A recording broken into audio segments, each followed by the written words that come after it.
Bueno, buenos días a todos. Mi nombre es Carolina Gentile. Yo estoy encargada de la unidad de oncología ocular del Hospital Italiano y hoy les voy a hablar sobre semiología y estudios complementarios en tumores melanocíticos coroides.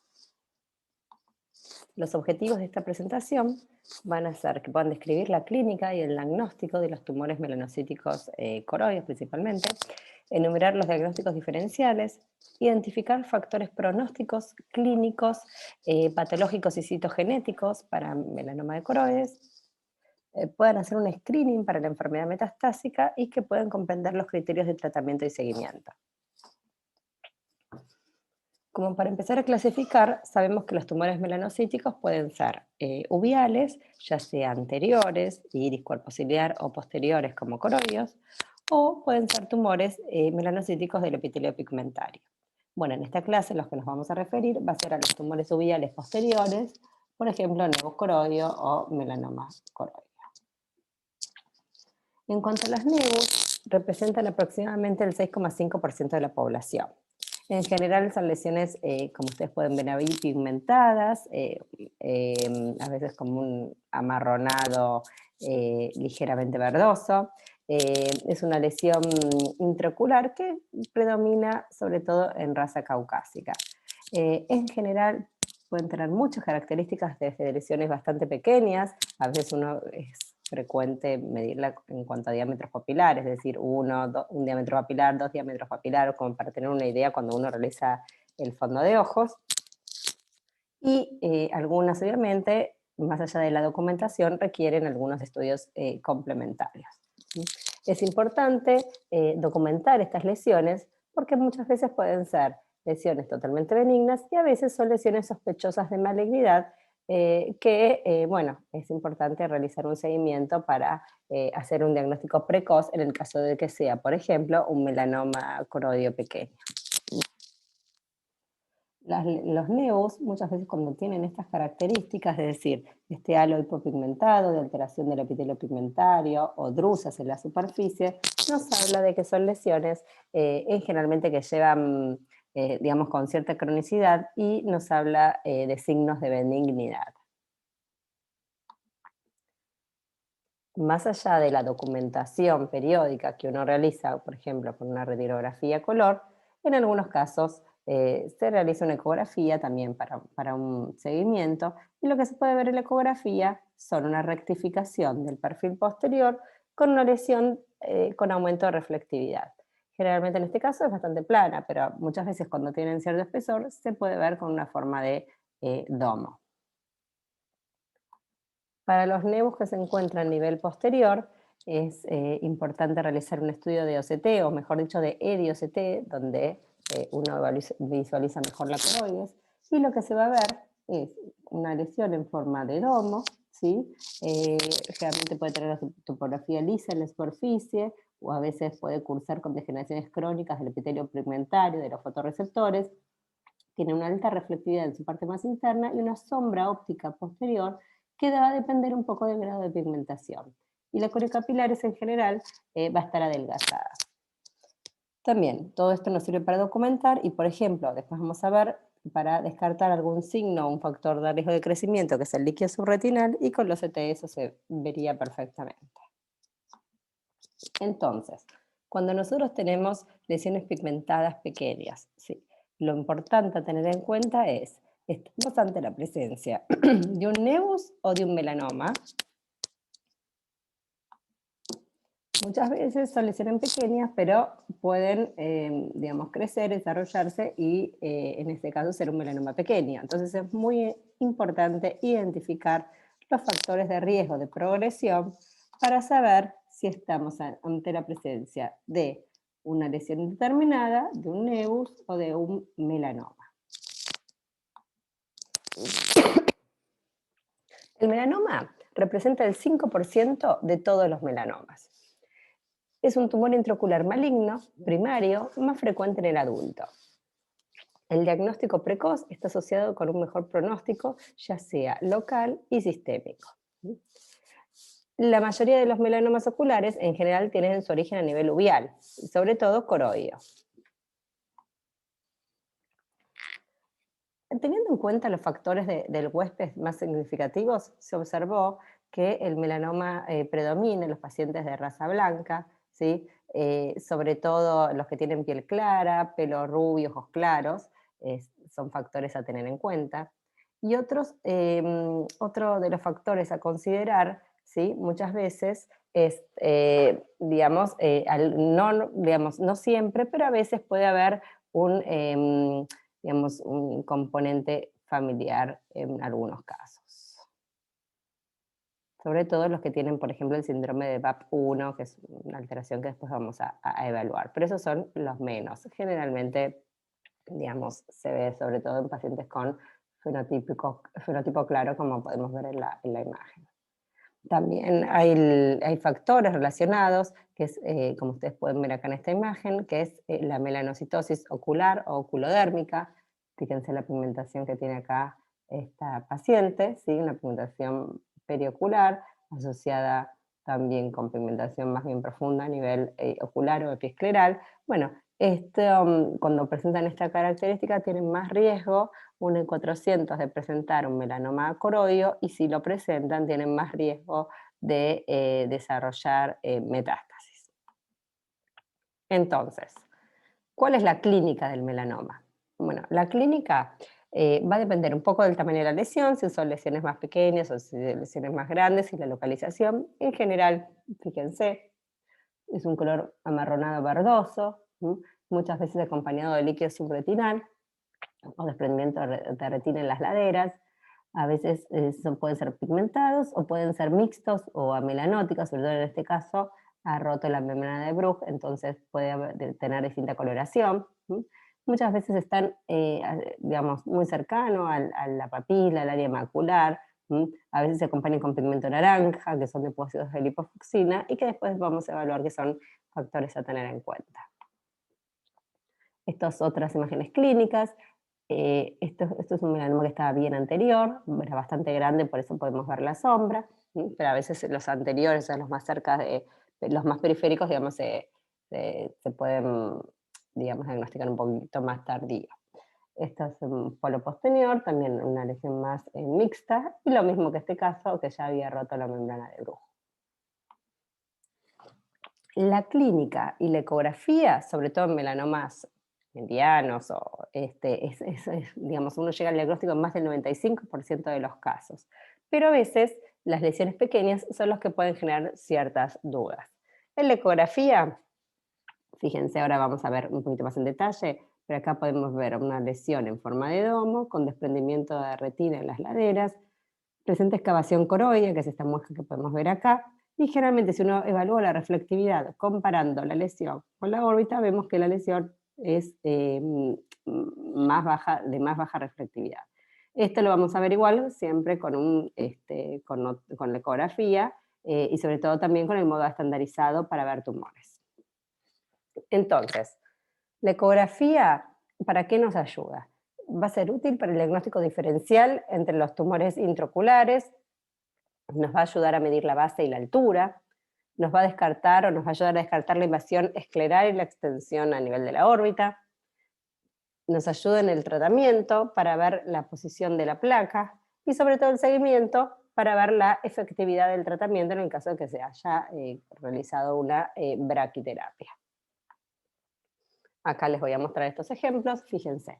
Esta es una paciente con un melanoma coroideo a nivel de polo posterior. Esto, tiene clínicamente también la coloración marrón verdosa, tiene depósito de lipofucsina. Fíjense, la ecografía es una lesión en forma de domo, con desprendimiento de retina, excavación coroidea, como podemos ver acá, y comparando la reflectividad es menor que la órbita. Si hacemos un modo estandarizado, como es en este caso, vemos, este primer pico es la retina, aquí es la esclera, y todo esto en el medio, ¿sí?, es el melanoma, y en este caso la reflectividad es media-baja. Entonces acá podemos ver la reflectividad del melanoma con esta sonda estandarizada de diagnóstico tisular.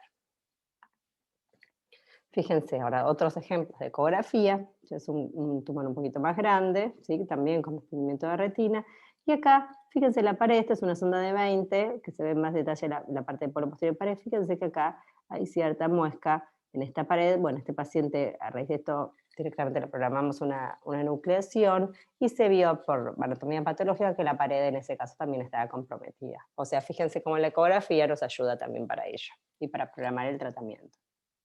Esta vez vemos la baja reflectividad del tumor y acá en este video, que es bastante característico, vemos el desprendimiento de retina, el melanoma con forma de hongo, adentro tiene unos movimientos vasculares espontáneos, que es este centelleo que podemos ver acá, que habla de la vascularización, o sea, de los vasos que están adentro del tumor. Eso es bastante característico, los movimientos vasculares espontáneos y la forma de este hongo en los pacientes con melanoma. Muy bien. Lo que no queremos es llegar a estos casos que son melanomas avanzados. Los melanomas avanzados también hay que saber distinguirlos. Generalmente, bueno, a veces, como les digo, cuando son muy anteriores, es decir, muy periféricos, se llega al diagnóstico cuando son más tardíos, ¿sí? Fíjense este caso, cómo es un tumor que ha roto la membrana de Bruch y cómo tiene, además de la excavación coroidea, cómo digamos, está comprometiendo acá la pared ocular. Este es un paciente que lamentablemente vino derivado para interconsulta, estaba recientemente operado de catarata, como no podían ver el fondo y no tenía una ecografía previa a la cirugía, fíjense cómo se ve el melanoma luego de que hayan sacado la catarata, y lo mismo en este caso.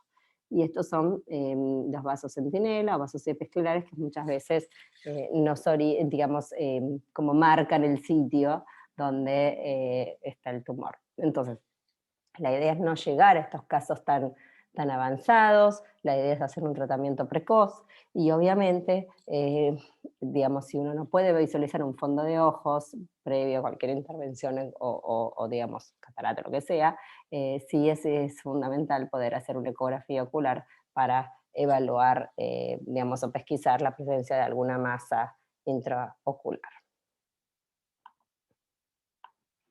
Bueno, entonces, como les decía, la detección temprana nos va a hablar de mejor pronóstico. No es lo mismo encontrar un tumor de este tamaño que encontrar un tumor ya como los casos previos que les comenté, ya mucho más avanzados. Y todo esto, ¿cómo se hace? Con el fondo de ojos, con oftalmoscopía binocular indirecta, por lo menos uno ahí evalúa y visualiza si hay alguna lesión sospechosa que amerita seguimiento, que amerita una interconsulta o demás. Hay algunos factores clínicos que pueden predecir la transformación de nevus a melanoma. ¿Y cuáles son esos factores? Bueno, vamos a ver unos casos y después vamos a comentar esos factores. Esta es una paciente femenina de 27 años, también fue derivada por una lesión intraocular, por este tumor, que ustedes lo ven aquí, no es no tiene un tamaño muy considerable, pero bueno, tenía algunas características clínicas sospechosas, fíjense, por ecografía tiene forma de domo, de baja reflectividad, que incluso lo podemos observar con el modo estandarizado. En los CT vemos, además de la forma de domo, vemos que presenta líquido subretinal, tanto a nivel las laderas como a nivel foveal, con estos Shaggy photoreceptors, que son estos puntitos blancos que podemos observar acá, que se cree que son macrófagos con lipofucsina, o también son células degeneradas. La cuestión es que es bastante característico de encontrar en pacientes con melanoma los Shaggy photoreceptors. También se ven en otros tumores, ¿sí? Ojo. Bueno, y entonces, cuando uno evalúa los factores de riesgo de progresión, que ahora vamos a mostrarles el trabajo de ver cuáles son, pero fíjense, tiene la tez digamos, tiene un tamaño considerable, más de 2 milímetros, tenía fluido subretinal, como podemos observar acá. La S habla de síntomas, en este caso no tenía síntomas importantes. La O es de pigmento naranja, que tenía, digamos, cierto pigmento naranja por la clínica. Después tenía vacío ecográficos, digamos que tiene que ver con la baja reflectividad en ecografía, y el diámetro está un poquito al límite, tiene que ser mayor a 5 milímetros. No se preocupen que ahora lo vamos a ver. Esto que yo les decía está en este trabajo de evaluar, digamos, los factores de riesgo de transformación a melanoma en nevus coroides. Bueno, este es el grupo de Shields, digamos, hizo un estudio, digamos, evaluando estos factores de riesgo, y la verdad que es un trabajo muy lindo, pueden leerlo para ver las conclusiones. estudiaron 2.355 nebucoroides y aplicaron imágenes multimodales, ya sea ultrasonido, autofluorescencia o OCT, y evaluaron con las curvas de sobrevida para ver el riesgo de melanoma. Esta es la regla mnemotécnica, que es to find small ocular melanoma doing imaging. Y la T es del tamaño, que tiene que haber más de 2 milímetros, eso lo podemos ver, por ejemplo, por ecografía. La F es de fluido subretinal, que eso se ve o clínicamente por CT. La S son de síntomas, que tienen que tener una agudeza visual de 20/50 o menos.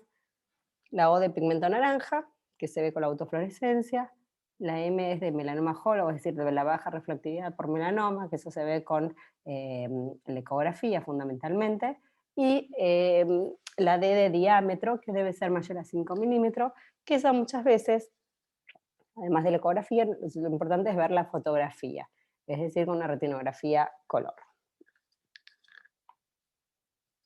Entonces, se evaluaron las curvas de sobrevida para ver la transformación a melanoma y tuvieron, digamos que casi un 6% a 5 años podía llegar a tenía factores de riesgo para hacer un melanoma, bueno, y a 10 años más. Y dependía el número, digamos, la cantidad de factores de riesgo con el riesgo de transformación. Esto, fíjense, si tienen, por ejemplo, 5 factores de riesgo, tienen más del 55% digamos, de ser un melanoma 5 años. O sea que es bastante importante tener en cuenta estos factores, sobre todo evaluarlos a nivel clínico, ¿sí? Tenerlos en cuenta. Vamos a ver algunos ejemplos. Esta es una paciente de 22 años. Se estaba controlando, perdón, por un nebucoroide en otro lado, cuando nos llegó la interconsulta nosotros. Fíjense, esta es una lesión pigmentada, prácticamente abarcaba el nervio óptico y lo mismo incluso en este sector más nasal. Esta es la ecografía, donde vemos una lesión sólida de baja reflectividad. Fíjense cómo se ve la baja reflectividad por el modo estandarizado, y en los CT podemos observar también la lesión elevada, el líquido subretinal con los Yagi photoreceptors, y vemos acá que nos ayuda a ver el margen nasal, que también estaba comprometido por el tumor. Entonces, tenemos el espesor, como signo el espesor, que es el más de 2 milímetros, sí, fluido subretinal tenía, síntomas sí, porque había bajado la visión. Bueno, pigmento naranja, en este caso por autofluorescencia, cuando lo hicimos no se veía. La baja reflectividad por melanoma sí, y el diámetro también. Es decir, con todos estos factores de riesgo, bueno, nuestro diagnóstico fue un melanoma y la paciente fue enucleada debido a que no se podía hacer un tratamiento conservador, ya que tenía comprometido casi toda la circunferencia del nervio óptico. Entonces, otro de los estudios que les quería mostrar es la autofluorescencia, que es una herramienta no invasiva también para evaluar los tumores.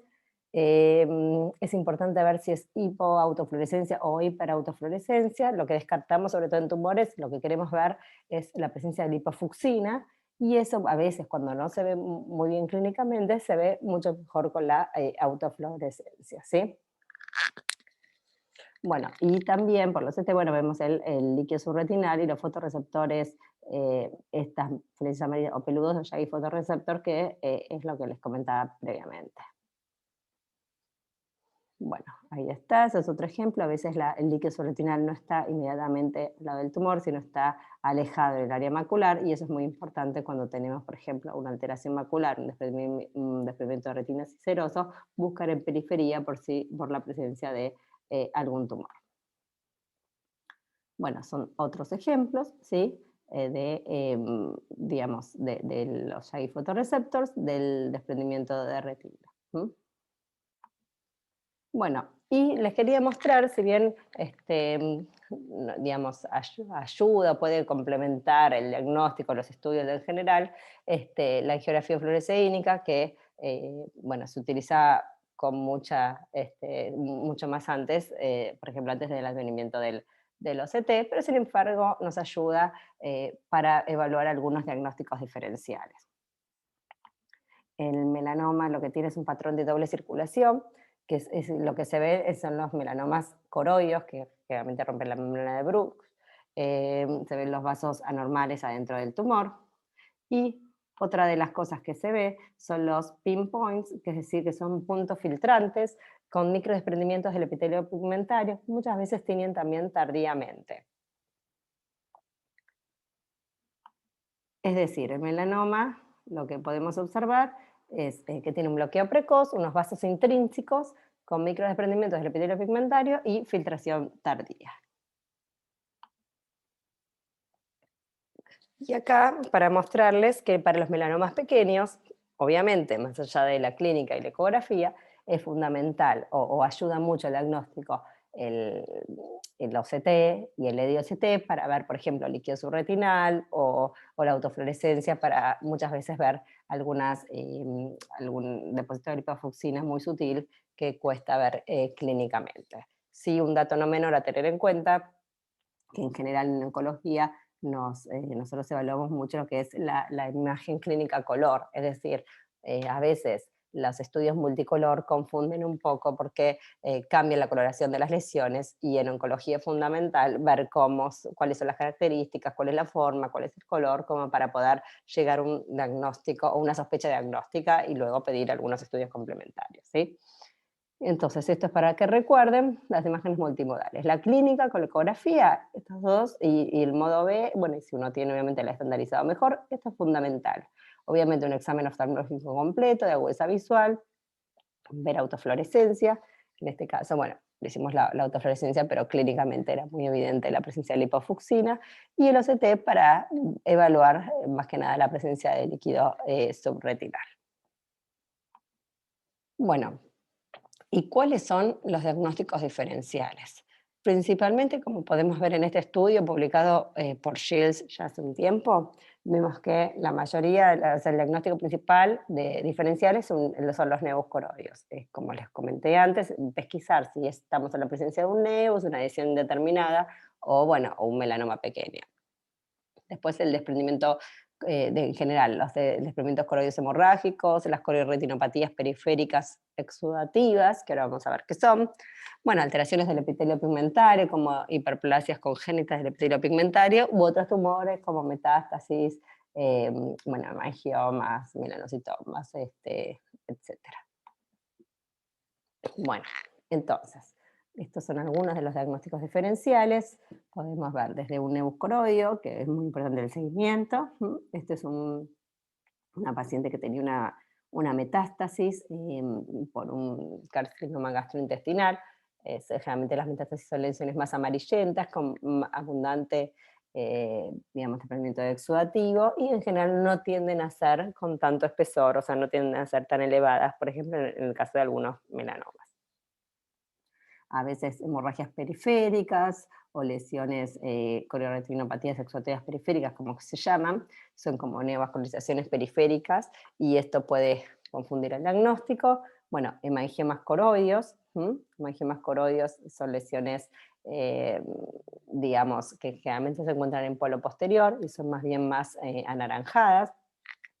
Este es otro ejemplo de otro tumor que se llama osteomostioide, que es muy poco frecuente, pero que la característica de estos tumores es que tienen calcio, entonces se ve muy bien con los estudios complementarios. Bueno, y esto es un desprendimiento de retina, ¿sí? Bueno, acá les quería mostrar otro de los diagnósticos diferenciales, que también lo comenté, es nevus magnocelular melanocitoma, ¿sí? Que muchas veces involucra el nervio óptico y la uña. La edad promedio aproximadamente son 60 años y en general tienden a ser pacientes asintomáticos con buena agudeza visual. Eh, Muchas veces, bueno, se llama nevus magnocelular, perdón, y lo que se ve es como una lesión bien oscura en el nervio óptico, ¿sí? Fíjense acá, generalmente esta es una de las localizaciones más frecuentes, ¿sí? Digamos, es bien oscuro o negro, plano, ligeramente sobrelevado, ¿sí? Y puede en algunos casos involucrar a la coroides. Como les decía, este es un diagnóstico diferencial, pero con los estudios complementarios, generalmente con ecografías de alta reflectividad, y en general uno no, digamos, no duda del diagnóstico. Una cosa que no les comenté, perdón, la mayoría está estable, pueden tener cierto crecimiento, pero muy sutil en varios años, y a veces un rápido crecimiento es sugestivo de transformación. Esto es bastante poco probable en un 1 o un 2%, pero bueno, hay algunos casos que están descritos.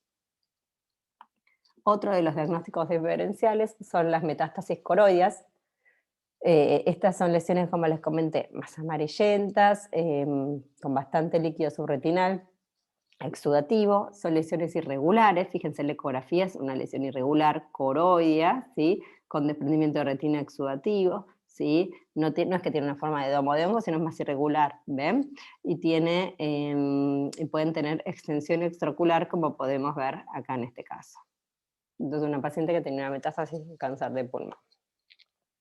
Los hemangiomas coroideos, que son otros tumores vasculares, fíjense, son más bien anaranjados. Si bien tiene forma de domo por ecografía, es bien homogénea, y si comparas la reflectividad con la órbita, es prácticamente, son lesiones de alta reflectividad. Entonces eso, la ecografía ayuda muchísimo al diagnóstico, más allá de la clínica. Y el OCT también puede tener una forma de domo y puede estar con líquido o sin líquido. Este es otro ejemplo de hemangioma coroideo. Fíjense, cuando tienen más tiempo, pueden tener una base pigmentada que puede confundir al diagnóstico, pero la ecografía es fundamental, es muy clara, no tiene excavación coroideo, la reflectividad es alta, y bueno, en este caso tampoco tenía líquido subretinal. Bueno, otro de los diagnósticos que estuvimos hablando, bueno, ya vimos ejemplos de nebus, ¿sí? Ecografía y el OCT, que es bastante característico. Y este es, bueno, otro caso que este paciente había sido derivado porque pensaban que tenía un melanoma, pero fíjense, no es un melanoma, sino es digamos, una lesión hemorrágica, ¿sí? una alteración, una nevascularización periférica, como podemos ver acá, en un paciente de 81 años, con antecedentes de diabetes, tabaquismo, bueno, hipertensión, o sea, tenía bastantes factores sistémicos, ¿sí? Y en el otro ojo, lo que se ve acá, es una retinosquisis. Por eso que es muy importante ver las fotos clínicas, obviamente siempre es mejor las fotos color, y hacer la ecografía y una buena pesquisa diagnóstica digamos, para evaluar si estamos en la presencia de un tumor o si estamos en la presencia de una lesión, como en este caso, pseudotumoral.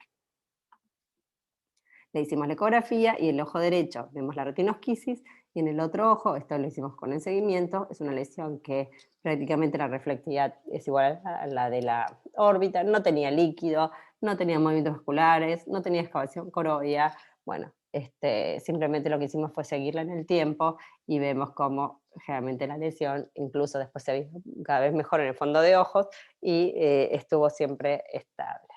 Entonces, como conclusión de esta primera parte, podemos decir que la clínica es fundamental para detectar las lesiones pigmentadas sospechosas en forma precoz.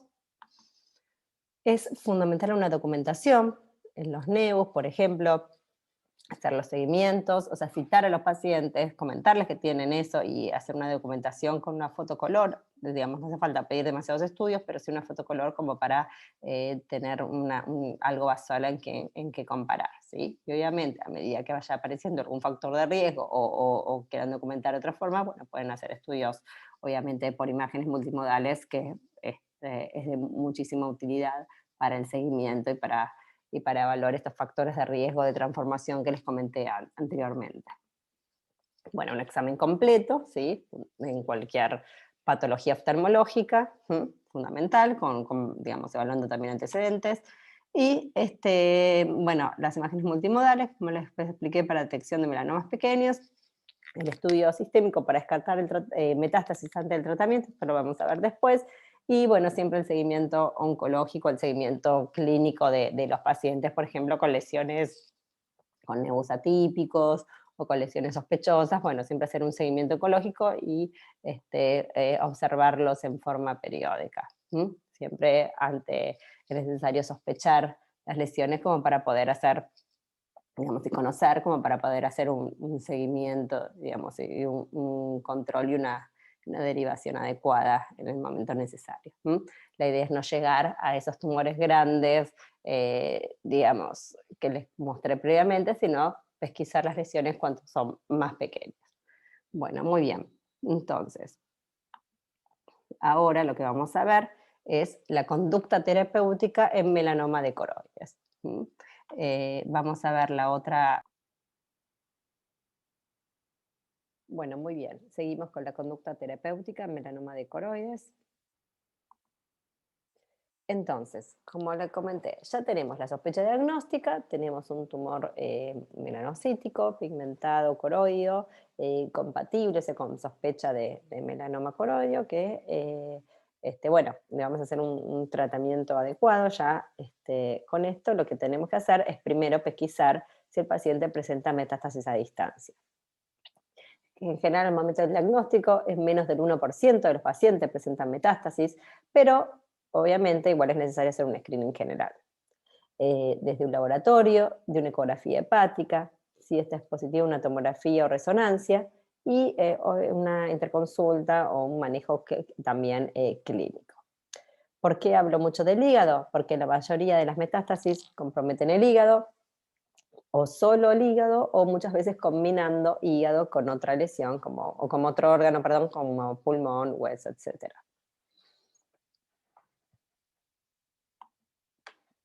Entonces, cuando el paciente presenta una metástasis, si bien hay muchas terapéuticas o muchos trabajos o clinical trials incluso de drogas nuevas para el tratamiento de las mismas, la verdad que la sobrevida es bastante baja, puede ser un promedio 6 meses, un año, depende un poco de los diferentes reportes, ya sea con inmunoterapia, con quimioterapia, con un tratamiento localizado a nivel hepático.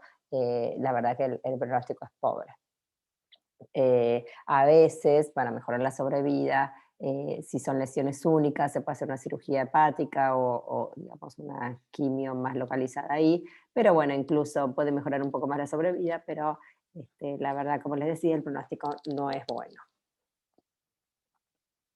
Bueno, entonces, una vez que pesquisamos las metástasis a distancia, vamos a evaluar los tratamientos. En general, los tratamientos hoy en día habituales, los gold standard, son la braquiterapia, en primer lugar. Nosotros acá realizamos la braquiterapia, utilizamos las placas de COMS con yodo 125, ya sea para los melanomas pequeños, para los melanomas medianos. A veces en los melanomas medianos, depende de donde uno esté, pero si no está en algún centro que pueda hacer braquiterapia, porque eh, digamos, se requiere todo un equipo atrás, desde radioterapeutas, físicos, bueno, habilitación para radiación, demás está decir, y un montón de pasos previos. Bueno, en algunos centros se nuclean, ¿sí? Y si no, en los melanomas grandes, bueno, como digamos, o que afectan el nervio óptico o que no llegan el tamaño esperado para la placa, el primer paso obviamente es la nucleación, y se puede dejar la braquiterapia para algunos pacientes que se niegan a la misma, por ejemplo. Acá les quiero mostrar la cirugía de placa. Esta es es una placa de oro, ¿sí? Con estas orejitas, que es donde se realizan los puntos de sutura de a la esclera, perdón. Acá lo que estamos haciendo es transiluminando el tumor para evaluarlo bien y marcar los márgenes, y entonces la corroboración de la misma la hacemos con la transiluminación y también con, digamos, una ecografía intraoperatoria para ver la correcta localización de la placa, ¿sí? Es muy importante porque nos va a hablar de un correcto tratamiento. ¿Por qué es importante? Porque la recurrencia local aumenta el riesgo de metástasis, entonces es fundamental colocarla en forma correcta, teniendo en cuenta, recordemos que son pacientes oncológicos. Bueno, entonces, para la placa necesitamos además tener 2 milímetros de margen a cada lado de seguridad, ¿sí? Entonces el tumor no tiene que ser más de 10 milímetros, ¿sí? Y 18 milímetros de diámetro, ya que la placa mayor, digamos la más grande que contamos acá en Argentina, es una placa de 22 milímetros. Bueno, cuando uno realiza el tratamiento, esto es un esquema de la radioterapéutica y de todo el equipo de radioterapeutas, como para evaluar la dosis que va a llegar al tumor, que la dosis máxima tiene que ser 80 grados en la superficie, pero fíjense cómo va a impactar, digamos, cómo va a llegar radiación a otras estructuras. Entonces, esto es fundamental para después hacer un seguimiento, por ejemplo, para considerar la retinopatía por radiación como complicación que es frecuente. Bueno, acá les voy a mostrar unos ejemplos. Este es un paciente con un melanoma coroideo, ¿sí? Acá había roto la membrana de Bruch, ¿sí? Esto es del 2017, creo, medía 7,5 milímetros de espesor, y a medida que, digamos, fue evolucionando 2018-2019, vemos que la reflectividad, la más baja, va aumentando. Fíjense cómo ha disminuido el tumor, y esto es en el 2019, fíjense cómo aumentó la reflectividad y cómo cambió prácticamente, es una pequeña lesión hacia nivel coroideo. Esto es después de 2 años de tratamiento. Este es otro ejemplo, vemos previo una lesión así con abundante pigmento naranja. Estas son todas ecografías posteriores, pero fíjense como que la lesión va disminuyendo y la reflectividad aumentando. Bueno, y no nos tenemos que olvidar de la retinopatía por radiación, que es una complicación secundaria a la radiación, digamos, a la braquiterapia, que se caracteriza por una vasculopatía retinal oclusiva, lenta y progresiva, que genera muchas veces isquemia retinal y obviamente disminución de la agudeza visual. Y muchas veces podemos observar, bueno, obviamente, formación de aneurisma, telangiectasias y neovascularización. Hay factores de riesgo propios, digamos, de la braquiterapia, que es, bueno, la presencia del isótopo utilizado. En este caso nosotros usamos yodo, que es lo que hay acá en Argentina, y lo que se usa, por ejemplo, también en Estados Unidos, y la localización posterior. Cuando el tumor está más posterior, hay más riesgo de tener retinopatía por radiación, maculopatía, papilopatía, que si es un tumor más periférico.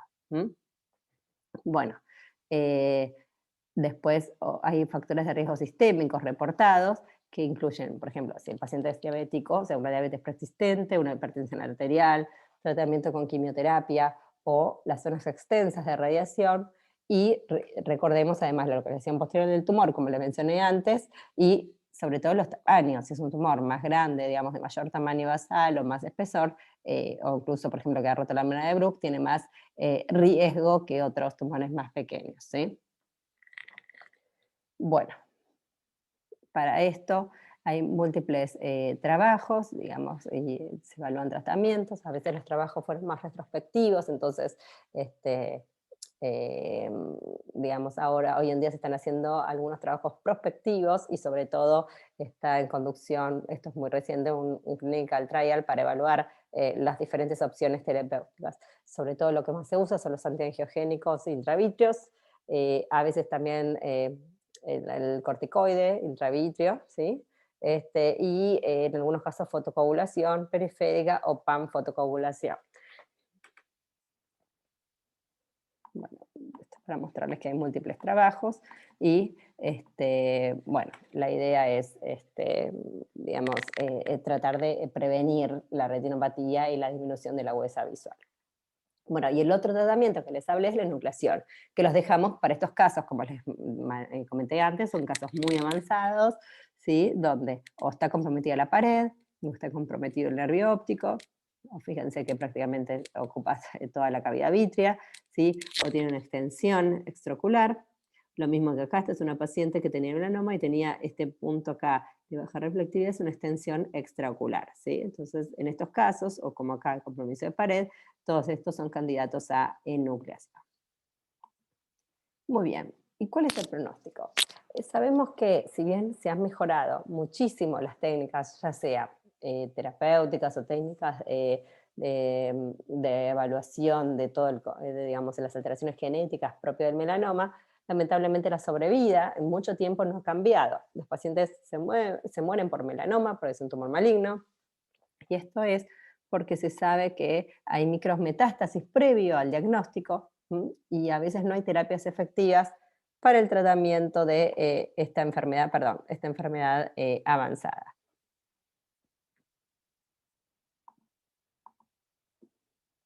Le quería mostrar una paciente de 42 años con melanoma de coroides. Fíjense, es un caso ya un poquito más viejo, pero tenemos melanoma con pigmento naranja, digamos, medía 3 milímetros, o sea, no era una lesión muy elevada. Esta es digamos, una RFG, una autofluorescencia fluoresceínica, le puse acá. Fíjense, tiene los pinpoints o los microdesprendimientos del epitelio pigmentario, también tenía líquido subretinal. Acá le habíamos hecho Doppler para complementar donde se ve la vascularización o los vasos, digamos, adentro del tumor. Se hizo post-tratamiento con braquiterapia, fíjense, esto es después de 3-4 años, cómo se ven los cambios alrededor del tumor propio de la placa, digamos, los cambios ya los signos más de degeneración, ¿sí? Y incluso tenía algunos vasos fantasma, y a nivel del Doppler no se veían vasos en su interior. Sin embargo, a los 6 años, post-tratamiento, realizó o hizo metástasis hepáticas, fíjense, después de tener un muy buen manejo del tumor en forma local, hizo metástasis hepáticas, ¿sí? Que después de un tiempo, bueno, falleció la paciente. Entonces, hay factores clínicos, que es importante tenerlos en cuenta, ahora los vamos a evaluar. Hay factores patológicos, de anatomía patológica, sobre todo se ven en los pacientes enucleados, que también lo vamos a evaluar en un ratito, y hay factores citogenéticos. Todo esto son importantes para ver, digamos, digamos, analizar cuál es el pronóstico de vida, digamos, de nuestros pacientes. Entonces, en cuanto a los factores clínicos, tenemos que la edad avanzada, la edad, digamos, mayor de 60 años es un factor de riesgo, sobre todo en algunos trabajos publicados. El tamaño, obviamente no es lo mismo un tumor pequeño que un tumor grande, como hemos visto. El compromiso de cuerpo ciliar, a veces cuando los tumores están en cuerpo ciliar se pesquisa en forma más tardía, o incluso un tumor coroide que se extiende hacia cuerpo ciliar también es de mal pronóstico. La extensión extraocular, como vemos en este caso, ¿sí? La melanocitosis, yo les comenté al principio de la clase que aumentaba el riesgo también de presentar una enfermedad metastásica, e incluso pueden presentar también desarrollar melanoma uveal, por ejemplo, en otro sector del globo ocular, y la invasión del nervio óptico.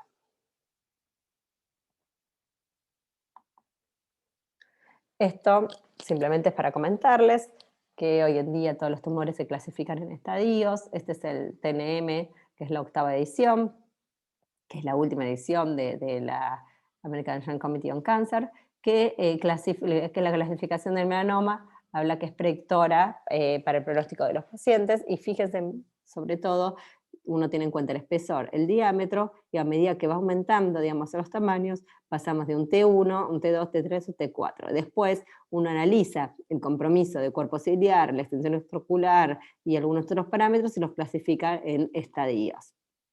Bueno, los factores patológicos, ¿sí? Estos generalmente se ven con los ojos enucleados, y vamos a tener en cuenta el tipo celular, si es epitelioide, la mitosis, si tiene un patrón vascular anular, bueno, el grado de pigmentación, de inflamación, si tiene necrosis. Los melanomas necróticos generalmente tienden a tener peor pronóstico. Y en cuanto al pronóstico citogenético, es considerado un factor más importante, digamos, para el desarrollo de metástasis. A veces con algunos estudios genéticos que ahora vamos a evaluar, los podemos dividir a estos pacientes en bajo riesgo y alto riesgo. ¿Cómo obtenemos este perfil citogenético? Generalmente lo obtenemos con una punción, por ejemplo, una punción en el momento de colocar la placa. Recordemos esto, las punciones en general es rarísimo que sean diagnósticas. Digamos, uno el diagnóstico del melanoma lo hace en forma clínica y con los estudios complementarios. Simplemente las punciones es para obtener material para poder pesquisar si estamos ante la presencia de un paciente de bajo riesgo o de alto riesgo. Las punciones pueden ser por vía transescleral, ¿sí? O por vía transvítrea. Bueno, en cuanto al aspecto molecular en el melanoma uveal, tenemos muchos estudios, digamos, que podemos realizar. Podemos observar la expresión de genes, que estudia el ARN mensajero, que los va a dividir en clase 1 y clase 2, que ahora vamos a ver. También el antígeno expresador del melanoma, a diferentes mutaciones y alteraciones cromosómicas. Hay distintos métodos utilizados. Generalmente la técnica de Fish, que esa es la que está acá en Argentina, utiliza el cromosoma de tumor, por ejemplo, si es monosomía del cromosoma 3 o no, que eso influye en el pronóstico. Después tenemos una PCR de amplificación que estudia el ADN tumoral, lo mismo que otras técnicas genómicas de hibridación. Y bueno, la expresión de genes, como les comenté, el ARN tumoral, y el antígeno del melanoma también ARN tumoral. Bueno, en cuanto a las alteraciones cromosómicas, generalmente la monosomía 3 habla de mal pronóstico y la disomía 3 habla de buen pronóstico. En general, acá son las imágenes, se ven como puntos hiperfluorescentes, ¿sí? Acá en este estudio, y bueno, esta es una técnica que se puede hacer acá en Argentina. Hay otras alteraciones cromosómicas a tener en cuenta, como las alteraciones del brazo largo del cromosoma 8, la pérdida del cromosoma 1 o la pérdida de alteraciones del cromosoma 6, ya sea del brazo largo o del brazo corto. Y incluso algunas tienen un factor positivo como la ganancia del brazo corto del cromosoma 6. Bueno, el problema de todo esto, de la monosomía del cromosoma 3, que la técnica de Fish estudia los cromosomas y a veces hay heterogeneidad propia en el mismo tumor, es decir, algunas células pueden tener alguna alteración y otras otra. Entonces, eso es lo que se estuvo viendo con otras técnicas. Bueno, el MLPA, que es un PCR amplificado, lo bueno de este test es que tiene, digamos, algunos controles en el mismo y estudia, digamos, 4 cromosomas al mismo tiempo, ¿sí? Tiene probandos control y tiene probandos para testear los diferentes cromosomas, ¿sí? Esto lo empezó a realizar el doctor D'Amato, pero bueno, la verdad que es muy bueno porque también digamos, a través de muestras pequeñas podemos obtener material. En un momento se estuvo haciendo en la Argentina porque se consiguieron digamos, las sondas y los probandos, pero bueno, ahora no. Esta es la expresión de genes, que es el perfil de expresión de genes basado en el ARN mensajero, que permite clasificarlos de acuerdo al riesgo de metástasis a 5 años en distintas clases, clase 1 y clase 2. El material para este estudio obviamente debe ser obtenido, como en otros, idealmente antes del tratamiento, y por ejemplo cuando se realiza la biopsia, ¿sí? O incluso una nucleación. Se estudian 15 genes y bueno, y ahí se los clasifica. Generalmente los de clase 2 son los de peor pronóstico, ¿sí? Y los de clase 1 generalmente tienden a ser de mejor pronóstico. Y dentro de clase 1 tenemos 1A y 1B. En general, los de clase 1 se ve que no tenían mutaciones VAP, que es otro un gen supresor, se ven más jóvenes, con más tiempo de aparición hasta la metástasis y viven más con metástasis en este caso de que son los pacientes 1B, ¿no? Porque dentro de la clase 1 hay algunos que tienen peor pronóstico. Y después los de clase 2, bueno, esos sí son los de peor pronóstico. Acá vemos otras alteraciones, puede haber un proton con genes alterados, GNAQ y GNA11, o el VAP1, que es un gen supresor de tumores. Esto es interesante sobre todo por, digamos, por las terapias que se están estudiando para los pacientes con enfermedad metastásica. Y el PRAME, que es un biomarcador pronóstico en pacientes de clase 1 y enfermedad metastásica. Fíjense, no los quiero abrumar con esto, pero fíjense cómo se conoce perdón, cómo se fue conociendo todo el panorama molecular, digamos, y genético del melanoma, y fíjense que los pacientes de clase 2 en general tienen alterado el VAP1 y pueden ser PRAME positivo o negativo, y los de clase 1, bueno, tienen otras alteraciones a tener en cuenta. Acá lo vemos un poquito con más detalle. Los de clase 2 tienen monosomía 3 y VAP1 alterado, bueno, y alteraciones de cromosoma 8, fíjese, el pronóstico es malo. Los de clase 1B son los intermedios, ¿sí? Y los de clase 1A son los de pronóstico mejor. Este es un trabajo publicado por, digamos, por el grupo de William Harbour, que está en el Bascom Palmer, que estudia todo el panorama genético del melanoma, y sobre todo, fíjense cómo, digamos, de acuerdo a las mutaciones y a los riesgos que implican, se están estudiando algunas drogas, como vemos acá, para tratar la enfermedad a distancia. Todavía no se ha mejorado el pronóstico, digamos, de todo esto de vida, digamos, de los pacientes con enfermedad metastásica, pero bueno, sí es importante, o ellos sugieren que es importante conocer todo el perfil genético como para después, el día de mañana, aparezcan nuevas drogas o incluso nuevas drogas en clinical trials. Bueno, muy bien. Y como conclusión, recordemos, como dije previamente, detectar el melanoma en forma precoz, el estudio sistémico, siempre, antes de descartar metástasis, esto me olvidé decirlo, pero en el hospital italiano hicimos toda una revisión de nuestros pacientes con melanoma, y nosotros hemos tenido un poquito más de porcentaje de pacientes con metástasis al momento del diagnóstico, casi un 3%. Eso, nuestra explicación es que muchas veces recibimos tumores ya más avanzados, entonces puede ser una explicación. O sea que siempre hay que tratar de, antes de ofrecer el tratamiento, hacer toda una pesquisa de enfermedad metastásica.